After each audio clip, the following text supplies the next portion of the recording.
Fear is my ally. Fear is their enemy. On this night, prey lurks in all corners of the city. Those that take advantage of the weak and helpless for their own sinister amusement. I have seen it everywhere. This filth that needs to be detained from the streets of Gotham. They strike a terror in this city that scares people to walk home in the dark.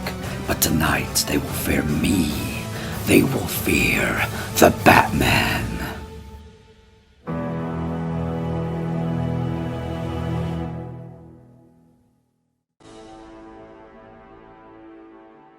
Created by comic book writer and artist Bob Kane and Bill Finger in 1939 for the 27th issue of Detective Comics, Batman soon became a pop culture mascot, and by the end of the 20th century, the Caped Crusader was a worldwide phenomenon. Born in Gotham City, Bruce Wayne's parents were gunned down by a mugger whilst exiting the theatre with their son. Young Bruce had no choice but to stand and watch helpless. Brought up by his butler Alfred Pennyworth, Bruce Wayne, along with his billion-dollar family enterprise, vowed to protect the innocent from the same fate crossing them as it did his parents. He trained for several years in all forms of martial arts, criminal science, and gadget technology, becoming the ultimate version of himself. Donning the cowl and cape, Bruce Wayne becomes the Batman, a symbol of fear to all manner of criminal and a protector of Gotham City. Batman's video game origins can be traced back to 1986's isometric action game Batman and 1988's The Caped Crusader, both available on home computers. However, his console debut wasn't until 1989 with the simply named Batman from Japanese game developer Sunsoft. Loosely based on the 1989 movie adaptation of the character in which Michael Keaton portrayed Bruce Wayne, Sunsoft developed 3 versions that kick-started the first series of Batman games, which I'm going to label the movie timeline. Batman released on the NES in 1989 and then came to the Game Boy and Sega Genesis in 1990, each version being variably different. All 3 versions are side-scrolling action platformers that have you control Batman through 5 levels, culminating with a battle against the main villain, the Joker, atop the bell tower of the Gotham City Cathedral. In the NES version, Batman has the ability to wall jump, which at the time was relatively unheard of outside of the Ninja Gaiden series. Wall jumping allows you to propel yourself off of the surface of the wall to another platform, reaching new heights and offering new platforming challenges. You can also throw Batman's staple batarangs, small boomerangs shaped like bats. The Genesis version has the more detailed graphics, however instead of the wall jump ability, Batman has access to his grapple hook to climb the levels above. The Genesis version also includes a Batmobile stage and Batplane stage that both play like scrolling shooters.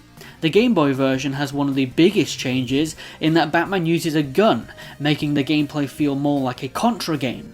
Platforming is significantly simpler, with there being no wall jumping, but it does retain a Batplane shooter stage.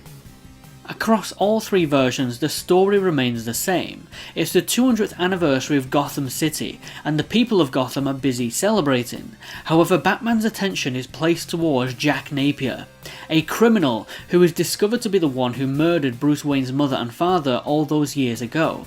Batman trails him to the Axis chemical plant, and in their duel, Jack falls into a vat of chemicals, presumably being killed. After the case is closed, Jack resurfaces, now with his skin bleached white, his hair dyed green, and cursed with a permanent grin on his face. He dons the new tag, the Joker. The Joker spreads a nerve gas across Gotham City, and Batman must stop him. The game also introduces Vicky Vale, a photojournalist who is tracking the poison gas mystery and is Batman's damsel in distress for this game. The Joker is accompanied by a few other Batman foes in the NES version, with Killer Moth, the Electrocutioner, and Firebug being additional bosses. Each version ends with a battle at Gotham Cathedral's bell tower against the Joker, who is equipped with his oversized handgun. Batman defeats the Joker, and the pale lunatic falls to his presumed demise off the tower. Gotham sees peace once again. Batman saw major success when it released, with a lot of the reception going towards the terrific soundtrack composed by Naoki Kodaka. The NES version was seen as one of the best superhero games of the time, whilst also being labelled as one of the most difficult games on the system, whilst the Game Boy version went on to sell 500,000 copies before the end of 1990. The Genesis version saw generally the highest score, with many retailers applauding the graphics, with magazine Megatech describing the game as somber looking as the sets in the film.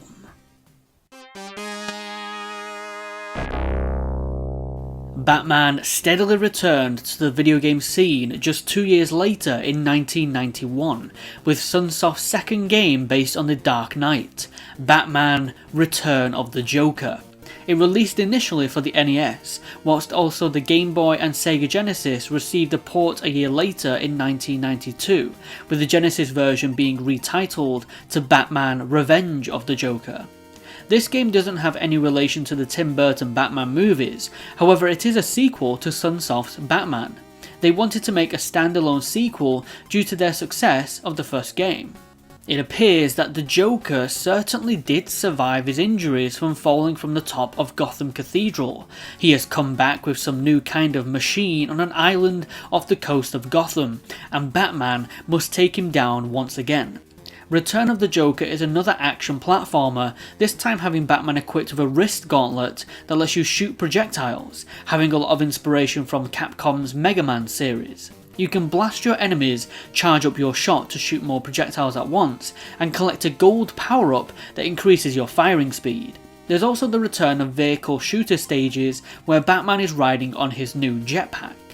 The Genesis version plays just like the NES version, complete with the wrist blaster.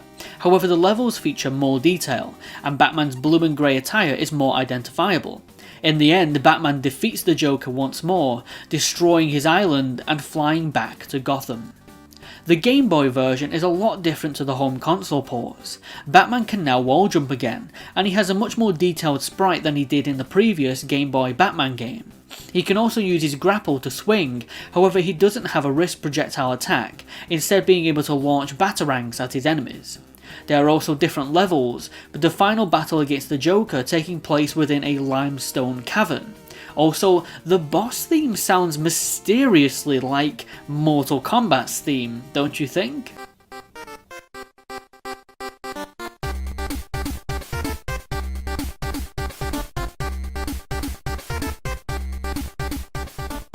Batman: Return of the Joker was another success for the character, with the NES version receiving the most praise, based on its better difficulty curve, addictive gameplay, and astounding graphics for the system.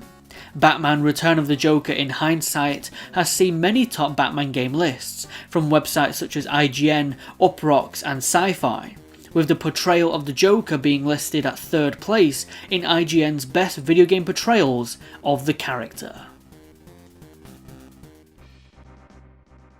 The next Batman release coincided with the next movie adaptation, Batman Returns, released in 1992 and came out on over 7 different systems. There were the NES and Super Nintendo versions, handled now by Konami, Sega versions for the Genesis, Master System, Game Gear and Sega CD, handled by Sega themselves, and an Atari Lynx version, and computer ports to DOS and Amiga. All the versions of Batman Returns follow the same story. Batman now has to contend with 2 new villains that have emerged within Gotham City. The Penguin, aka Oswald Cobblepot, was only a small child when he was abandoned by his parents due to his deformities. Making his way through the sewers and to the old Gotham Zoo, Oswald was rescued by huge Emperor penguins, and ever since he has plotted his revenge. Catwoman, aka Selina Kyle, dresses as a black feline and uses her guise to rob jewelry stores. Get it? She's a cat burglar. During the Christmas light switch on in Gotham, this is when the Penguin begins to strike, unleashing the dastardly Red Triangle Circus Gang across the city, who act as the standard enemies in all versions of the game. The NES version is a side-scrolling beat-em-up, where Batman can punch, throw batarangs, and now jump attack and slide kick. He does still have a grapple hook to reach new platforms, which includes some light platforming sections, along with 2 vehicle stages that let you control the Batmobile and the Batboat. The first villain you face is Catwoman, who uses her acrobatic skills and claws and wields a whip. The final battle is against the Penguin, who is first in a rubber duck cart, and then a showdown with him. He is equipped with his umbrella that shoots bullets and allows him to lift himself into the air. Batman defeats the Penguin and Catwoman, and once again saves Gotham City. The Super Nintendo version, which released in 1993, features significantly more detailed environments and some different level designs. You can also grab opponents and throw them to the ground or into the environment itself, which was really cool, giving the gameplay some more depth. The Batmobile section puts the perspective behind the vehicle, using the Super Nintendo's new pseudo 3D capabilities. The Sega Genesis version is an action platformer, more like the previous 2 Sunsoft Batman games, also much shorter and features less dialogue boxes to explain the story. It does however use some good mirror techniques in the circus level. The Sega Master System and Game Gear versions are practically the same as one another, just that the Game Gear is a little more squished to fit on the smaller screen. They have 2 different routes that you can take for each level, an easier route or a more difficult one. It's a very simplistic action platformer with not as many mechanics for Batman. He can use his grapple hook, throw batarangs, and he can glide. The Sega CD version is the same as the Genesis, just with animated cutscenes, a new CD audio soundtrack, and third-person Batmobile shooter sections that showed off the hardware's capabilities. The last console version was for the Atari Lynx. Like the Game Gear port, this is another incredibly basic handheld action game in which you just move from left to right and punch the enemies in the face until they fall to the ground and disintegrate. There are 4 levels that follow the same beats as the other versions, just now with more penguins to beat up. Batman Returns was the series' hat-trick, with the Super Nintendo version scoring critical acclaim when it released, with praise aimed at its beautiful graphics, its engrossing gameplay, and excellent soundtrack. Since its release, it has been labelled as one of the greatest beat-em-up games of all time. The other versions, however, saw more mixed reception, many liking the colourful graphics of the games, but seeing the gameplay as average. The version that saw the heaviest criticism was Batman Returns on the Atari Lynx, in which many disliked the game's unbalanced difficulty, lousy level design, and mediocre gameplay.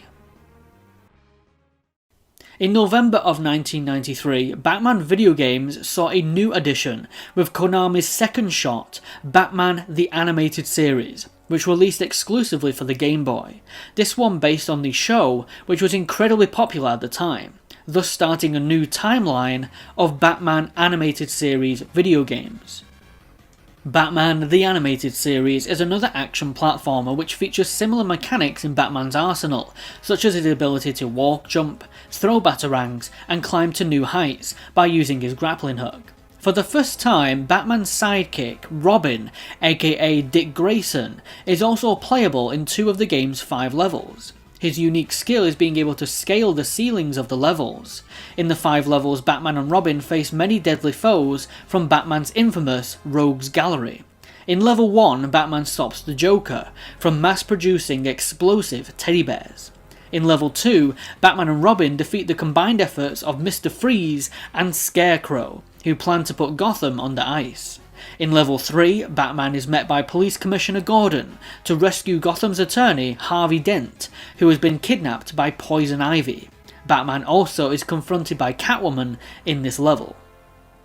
Level 4 has Batman and Robin take on the duo of the Penguin and the Riddler, who have escaped from the local home for the criminally insane, Arkham Asylum. And the last level sees the Joker return to get revenge on Batman, proving once again that he is Batman's deadliest foe. However, he is defeated.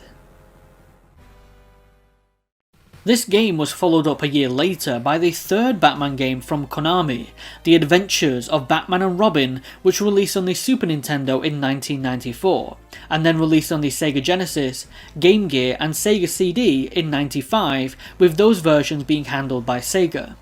This game takes place after the previous one due to Harvey Dent now being his alter ego Two-Face, and that the Joker is now allied with Harleen Quinzel, aka Harley Quinn.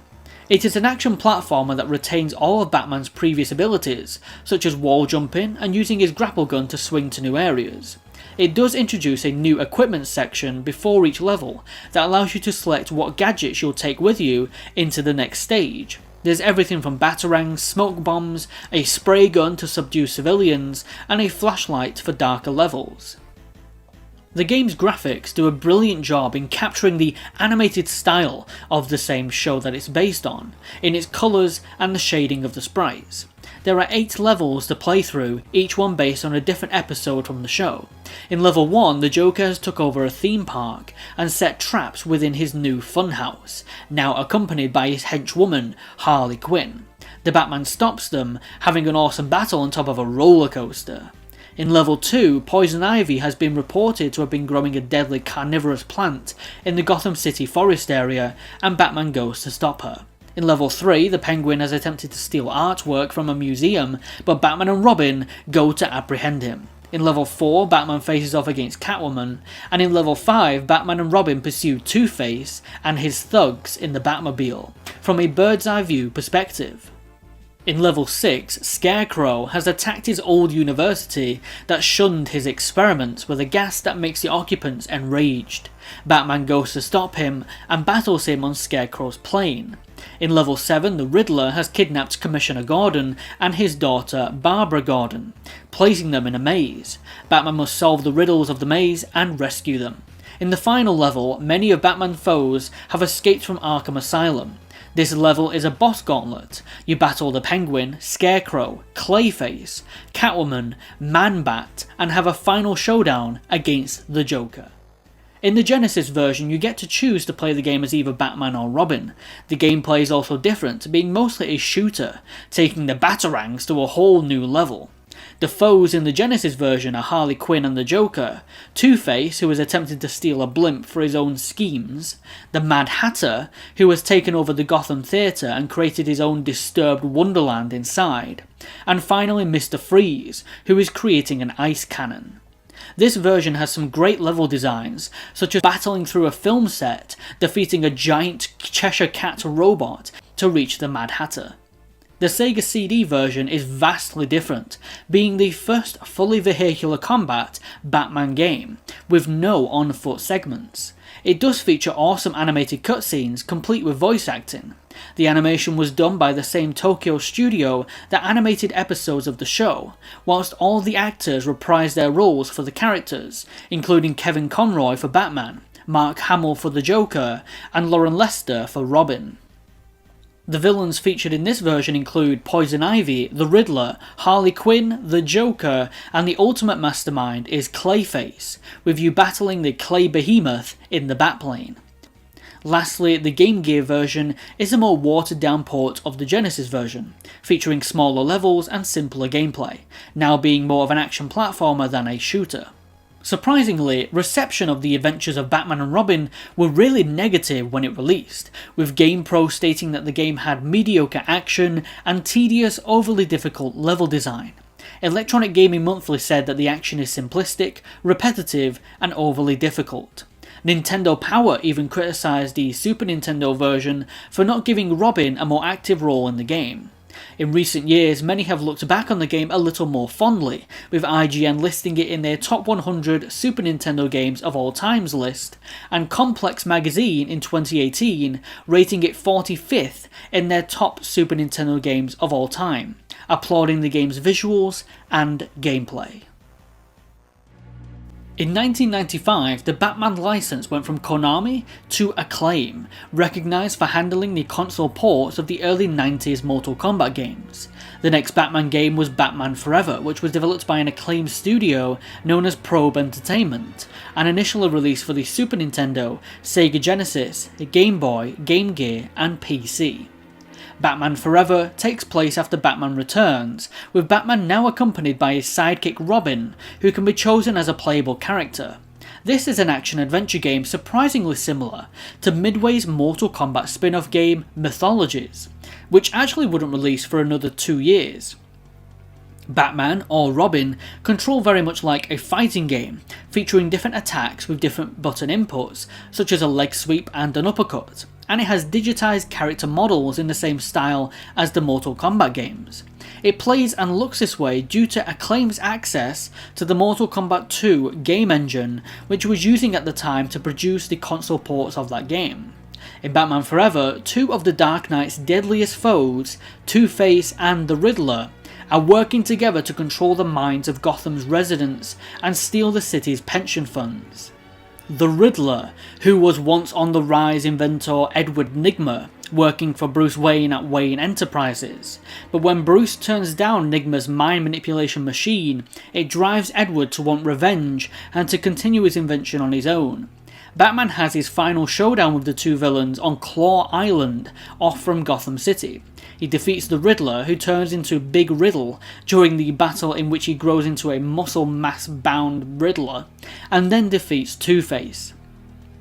Unable to get the film's cast back to play the characters, Acclaim hired Brian Smidge in the lead role as Batman, Jeff Gibson for Robin, Matt Nortlook for the Riddler, and Pee Wee Piedmont for Two-Face. Upon completing the campaign, there is also a more traditional fighting game mode called Training Mode, in which you can play, choosing either Batman, Robin, or any of the number of crooks that you've defeated in the game. You can battle against an AI opponent, a second player, or 2 players can go up against 2 AI. The Genesis and PC ports play almost identical to the Super Nintendo version, whilst the Game Boy and Game Gear versions are very much a more simpler platform experience with less emphasis on the combat and lacking a 2-player mode. Later, they released Batman Forever the arcade game, which as the title suggests is a port of the arcade version of Batman Forever. This was the first Batman game on the Sony PlayStation and Sega Saturn, releasing in 1996. You could play as either Batman or Robin, and it was 2-player. This is a side-scrolling beat-em-up game, where you button mash the punch and kick buttons, creating different combinations of attacks. Batman still comes with his trusty gadgets, and there's hundreds of foes to use them on. However, the story is still ultimately the same as the previous versions. I did like that you can throw enemies at the screen, and the final showdown has you in a spinning room facing Two-Face and the Riddler, and it kind of mixes the 3D environment level design with the 2D sprites. Batman Forever was the first time that the series saw a heavy critical decline across all of its platforms, seeing average scores around the 2 and 3 out of 10 mark. Many outlets commented on the game's sluggish gameplay, frustrating difficulty, and mediocre art style. GamePro panned the training mode, stating that it didn't have the necessary elements to be a decent fighting game, and Computer Game Review stated the actual experience of playing Batman Forever isn't much better than that of watching the movie. The arcade game fared a little better, with averaging scores around 4 and 5 out of 10. This was due to the stronger combat, however the repetitiveness, gloomy graphics still saw a lot of criticism. With the next Batman film out in '97, Probe Entertainment went straight to work on their next Batman project. However, it was delayed, due to wanting to create the very first open-world Batman game. Batman and Robin released for the PlayStation in 1998, a whole year after the film it is based on. This was the most ambitious Batman project there had ever been at the time, with Probe Entertainment not only incorporating a whole new clue and detective system into the game, but also giving the player the freedom to explore the Batcave, jump into your Batmobile, and ride out into Gotham City, having the whole island at your fingertips, able to jump out of your vehicle at any time and wander the populated streets with simulated traffic, civilians, and thugs to take down. To think that this game predates Grand Theft Auto 3 by a whole 3 years is pretty damn impressive. From the Batcave, you can choose to play as either Batman, Robin, or new sidekick Batgirl. They each come with their own vehicle. Batman has his Batmobile, whereas Robin and Batgirl each have their motorcycles. The three villains of the game are Mr. Freeze, Poison Ivy, and Bane, and your objective is to find clues throughout Gotham, examining them from the Bat computer, and then discovering where each villain is planning their next attack on Gotham. The events in the game aren't triggered, instead occurring at a set time within the game, and so you must discover the next mission before it happens, giving the game a real-time detective feel. If you can't find enough clues and the event occurs, then you'll fail the mission. You travel to many locations from around Gotham City, including the iconic Arkham Asylum. You also have your showdown with Mr. Freeze and Bane at the observatory at the end. Once Freeze is defeated, the ice that is used to consume Gotham begins to melt. Batman, Robin and Batgirl have saved the day. Batman and Robin, whilst faring better than Acclaim's Batman Forever, still wasn't a big hitter, due to again sluggish controls and occasionally confusing game design. Final scores averaged around the 4 to 6 out of 10 mark, and commercially the game did not do very well for the license. Batman and Robin would be the last entry in our movie timeline, and would also be Acclaim's final Batman video game. The next Batman game came in the new millennium, with Batman Beyond: Return of the Joker, releasing in 2000 for the PlayStation, Nintendo 64 and Game Boy Color.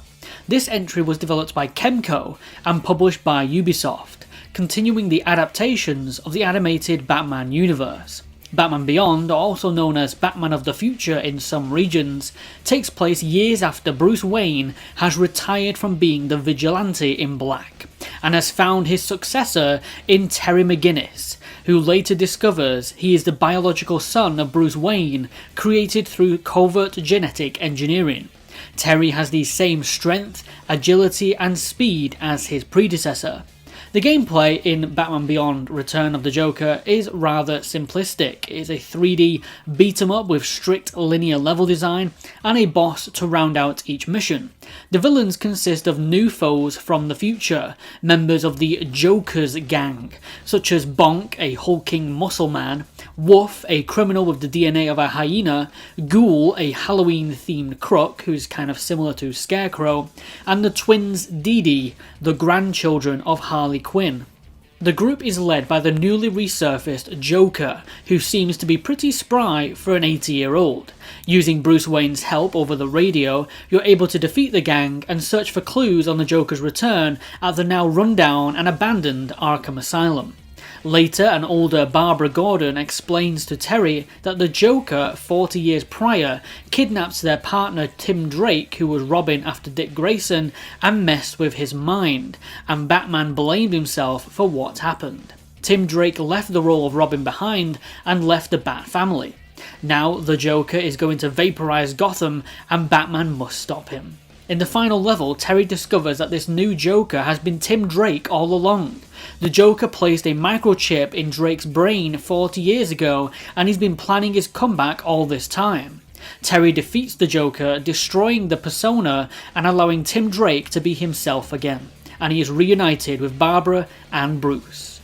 The Game Boy Color version is the same beat-em-up style game, just with 2D sprites and less graphical fidelity.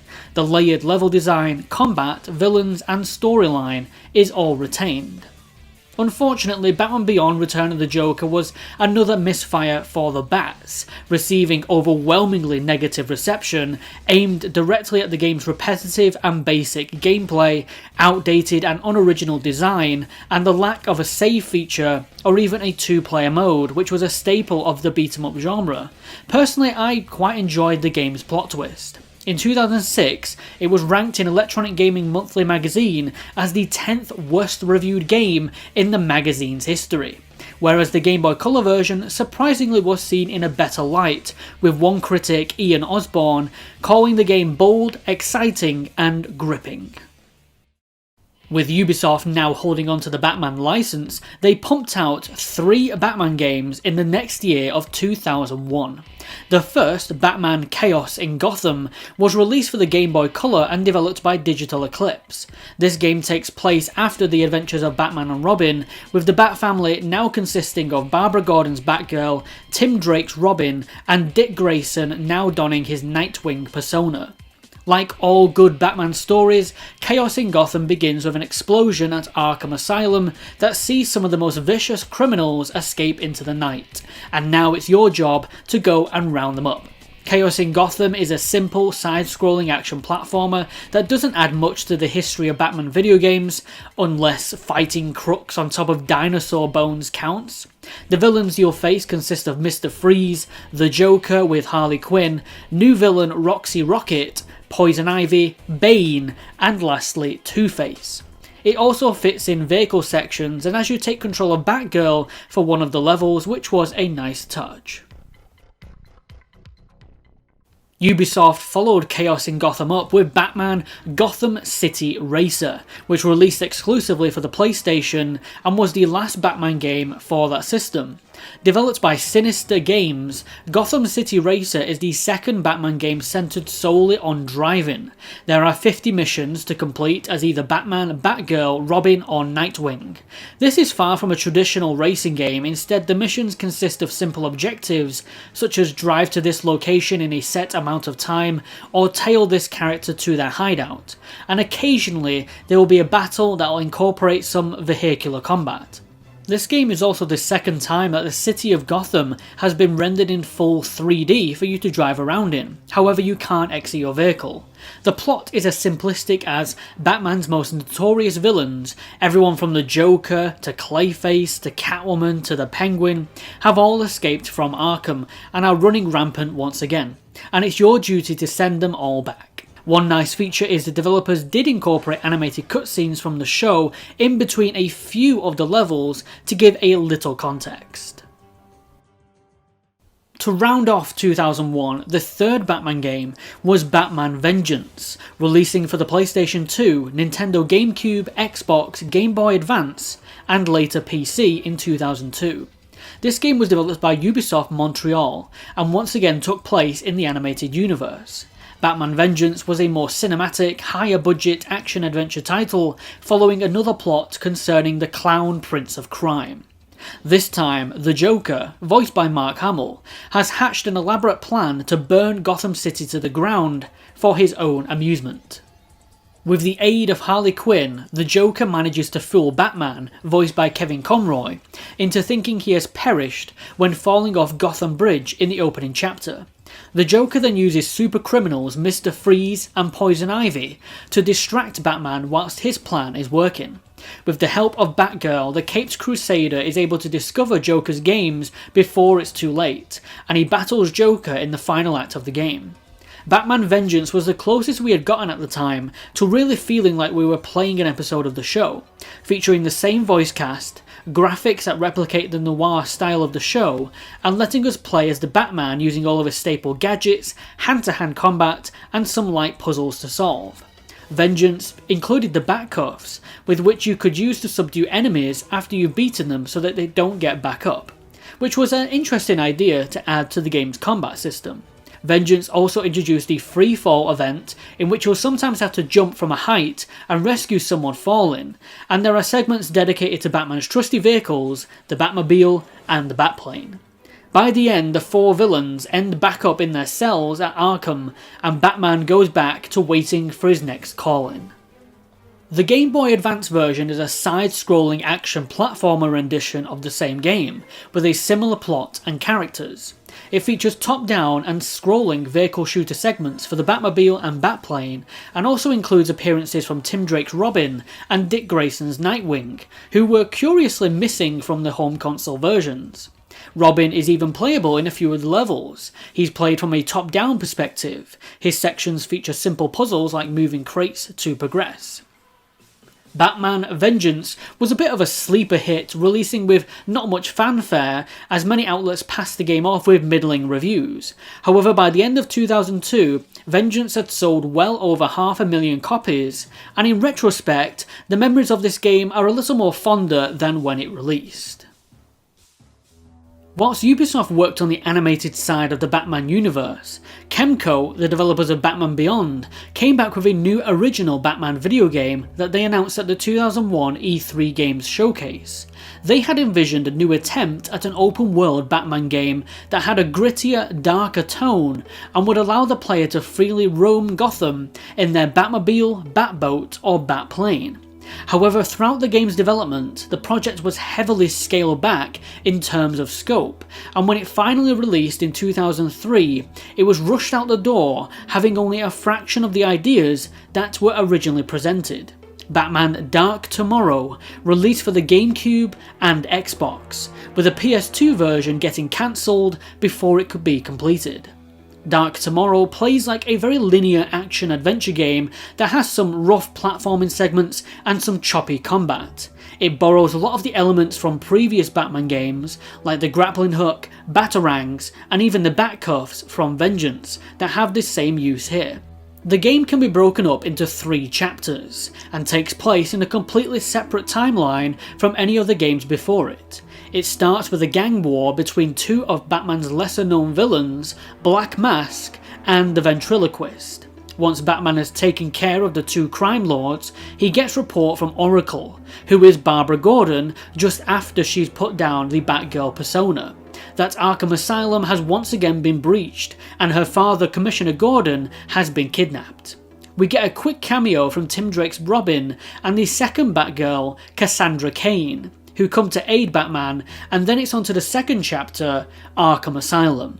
Inside you fight a whole roster of villains, starting with the Rat Catcher in the sewers, Killer Croc, Poison Ivy, Mr. Freeze, the crazed serial killer Victor Zsasz, and lastly a duel with the Joker, to which Batman rescues the Commissioner.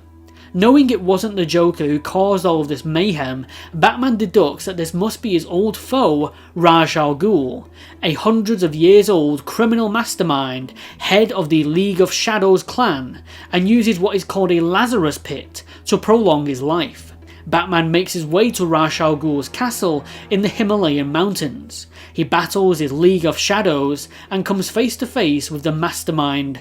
Ra's al Ghul has planted bombs across the planet and will use them to destroy the ice caps, causing catastrophic tsunamis all across the world, allowing Ra's and his League of Shadows to rebuild the new world in his image. Ra's al Ghul's plan is for Batman to marry his daughter Talia al Ghul and become his heir to the League of Shadows throne, but the Dark Knight declines. They duel in a sword fight and you get a different ending whether you win or lose. Either the world is destroyed or Ra's al Ghul is defeated, and Batman escapes the self-destructing castle in his Batplane. Batman Dark Tomorrow suffered terribly from critics and fans alike when it launched. It scored some of the lowest ratings that the series has still ever seen, with 2s, 1s and even 0s out of 10. Criticism was pointed towards the frustrating camera system, poor control scheme, repetitive mission design, backtracking and sluggish combat. Whilst many retailers found the cutscenes and soundtrack to be the best part of the game, in retrospect, Batman Dark Tomorrow not only is heavily regarded by many to be one of the worst Batman video games, but some have even rated it to be one of the worst video games of all time. Later in 2003, Ubisoft Montreal came back with their second Batman game and the final entry in the animated series timeline, Batman Rise of Sin Tzu. It released for the PlayStation 2, Nintendo GameCube, Xbox and Game Boy Advance. Rise of Sin Tzu is your standard 3D linear beat-em-up, where you build points by achieving combo streaks and use the points in between levels to unlock new moves. There are also gadgets you can equip, ranging from batarangs that can stun opponents to smoke bombs. You can choose to play as Batman, Barbara Gordon's Batgirl, Tim Drake's Robin, or Dick Grayson as Nightwing. You can play the game in either solo or up to 4 players. As you can probably guess at this point, Rise of Sin Tzu's story begins with another prison breakout, this time on the anniversary of the deaths of Batman's parents. The supercriminals, Scarecrow, Clayface and Bane, have escaped from Arkham, and Batman and his allies head out to defeat them. I do like the game's smaller rogues gallery, because it gives time to set these villains up. Clayface, for example, played by Ron Perlman, explains how he's angry at Gotham City for not finding a cure to his condition, and plans to create a formula that will turn everyone into clay just like him, so he'll no longer feel like an outcast. Bane is used by hiding in a steel container and infiltrates the Batcave, bursting out and battling Batman within his own home, which I found to be a really awesome section. The big bad behind this prison break is new Batman foe Sin Tzu, voiced by the great Kari-Hiroyuki Tagawa, who you'll know played Shang Tsung in the Mortal Kombat movie and MK11. Sin Tzu is a Chinese warlord who is able to harness his chi energy to enhance his speed and strength, becoming like a golden dynamo, and is also able to repel this energy outwards in the form of projectiles. Sin Tzu is unique for being a completely original character made specifically for this game. He was created by comics artist Jim Lee and was intended to become a regular Batman character. However, due to low popularity within the DC fandom, it would take 13 years for Sin Tzu to see an appearance in the regular DC comics. Once Sin Tzu is defeated, Batman reflects on what inspired him to become the man he is today, and that brings an end to the animated series timeline. For extras, after the game is over, you have access to a challenge mode where you battle enemies to your heart's content, and there's a ton of bonus material, from character bios, making of documentaries, concept art, and full comic books to read. The Game Boy Advance version is more of a side-scrolling action platformer. It features the same plot and villains of Scarecrow, Clayface, Bane and Sin Tzu. It features some great animation work, and the platforming is a lot simpler than the older Batman games. The boss battles are a little different due to the 2D design, but it's mostly the same tuned experience, just on the handheld. Batman Rise of Sin Tzu is a fairly underrated beat 'em up. I certainly enjoyed the game's crunchy sound effects and fully animated and voiced cutscenes. It launched with not too much fanfare, and score at the time averaged around the 6 out of 10 mark, but a step up from Dark Tomorrow. With Warner Brothers having a new direction with their movie adaptations of DC characters, they handed the exclusive rights of the character over to EA, feeling they had the talent and funding required to create a new, higher budget Batman hit that could tie in with the upcoming movie reboot from Christopher Nolan. EA's first Batman game would be 2005's Batman Begins, which were released for the PlayStation 2, Nintendo GameCube, Xbox, and Game Boy Advance. Batman Begins was all about the motif of fear, even coming with the tagline, "Fear is your weapon." It drew heavily from previous stealth games like Tom Clancy's Splinter Cell to inject some of the same stealth features into the Batman formula, creating a great mix of your usual Dark Knight action and a new underlying theme of sticking to the shadows and creeping around the levels. Enemies could now be intimidated by using the environments to your advantage, such as making a loud noise with an explosion, or knocking over some scaffolding with your batarangs. This scares the enemies and makes them easier targets for you to take down. Hand-to-hand combat was also heavily worked upon, giving Batman much more martial arts inspired moves and adding contextual attacks with the circle button that can be a strong punch if an opponent is blocking, a spin attack if you're surrounded, or a cinematic finisher if your opponent is low on health. The gameplay was the most intuitive that it had ever been at this time, as Batman automatically climbs ladders and scales walls. He comes with all his gadgets and some new ones such as a hacking tool, lockpick, and an optic cable that lets you scout from underneath doors before you open them, much like the Rainbow Six franchise.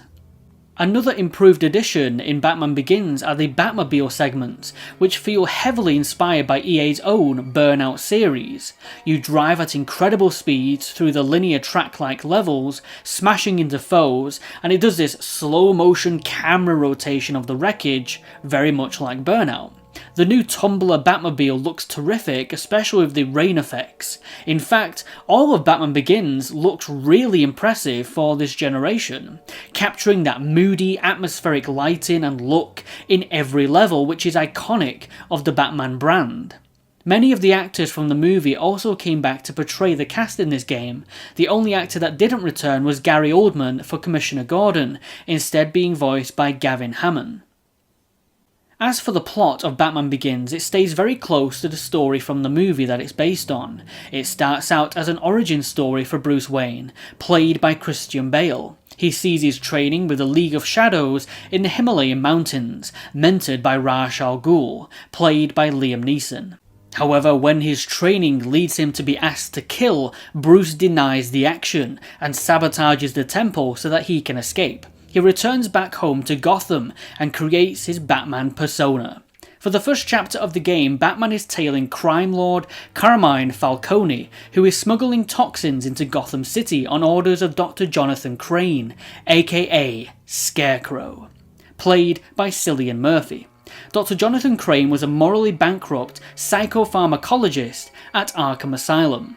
He has created the fear toxin from the hallucinogenic poppies used by the League of Shadows. It's around this time that Ra's al Ghul makes his return into Bruce Wayne's life and sieges his mansion. Batman has the final showdown with Ra's al Ghul and Scarecrow aboard Gotham's monorail. In the end, Scarecrow is tricked into feasting on his own toxin and he jumps into the Gotham River over fear of Batman. As for Ra's al Ghul, his plans of destroying Gotham City are stopped when Batman destroys his own Batmobile, resulting in the train to crash, and Ra's al Ghul sees his end. Bruce Wayne now accepts his new responsibility as the protector of Gotham. Upon completing the campaign, there are a few extras to spend a bit more time with it, ranging from a new time attack mode and Batmobile mission mode, the Gallery of Fear where you can view the criminals you have defeated in the main game, locked in their cells, interviews with the cast and crew, scenes from the movie, and 3 alternate Batman costumes. The Game Boy Advance version is another side-scrolling action platformer, but has similar interactable features to the console version, such as being able to hide in the background within the shadows, and follows the same plot and beats of the console versions. However, it doesn't feature any take on the Batmobile. Batman Begins, despite bringing a whole new dimension to the series' gameplay, still saw underrated middling success, with only average critical scores around the 6 out of 10 mark, and it sold no more than Batman Vengeance, around 600,000 copies. Thankfully, Batman Begins did receive one award for Best Graphics on Xbox and PS2, which it gracefully deserves. Batman Begins was supposed to be only the beginning for EA's new partnership with Warner Bros., and they had a sequel in the works labelled The Dark Knight, which was aiming at a Christmas 2008 release date for the PS3 and Xbox 360. However, the project was cancelled mid-release by EA, as the studio was under too much pressure to meet impossible deadlines, and with this, the rights to the Batman license reverted back to Warner Bros. Interactive. By 2008, Batman had a wealth of video games under his utility belt, ranging from innovative 2D platformers to some rather choppy 3D outings. It's safe to say that since Konami moved on from the series in the mid-90s, the reputation of Batman games hadn't ever recovered. And while there were some underrated gems, such as the incredible Batman Begins, it would be the series' next adopter that would increase the production value and popularity of the Batman video game franchise tenfold.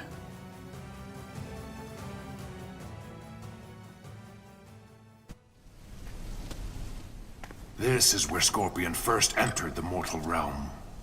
What was he doing here? What is this place? It's the Batcave.